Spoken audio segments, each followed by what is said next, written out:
একদিন হঠাৎ করে ছেলেটির মা মারা যান। পরিবারের লোকজন তাকে বাড়ির পাশে বাগানে কবর দেয়।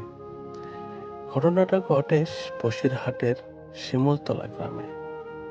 শিশুটি নিজের চোখে দেখেছে মাকে কিভাবে মাটির নিচে রাখা হলো। সবাই কাঁদছে, আর কেউ কিছু বোঝাতে পারছে না। এরপর থেকে ছেলেটি প্রতিদিন কবরটার কাছে যায়।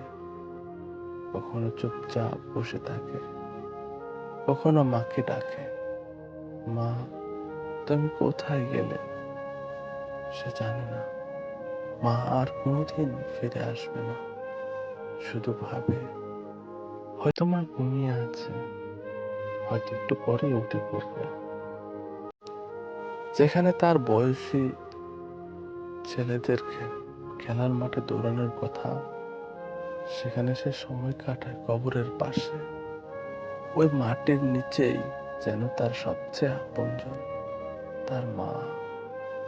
গ্রামের লোকজন এমন ব্যবহার দেখে চুপ হয়ে যায়। কেউ কিছু বলতে পারে না, শুধু বুকের ভেতরটা ভারী হয়ে ওঠে।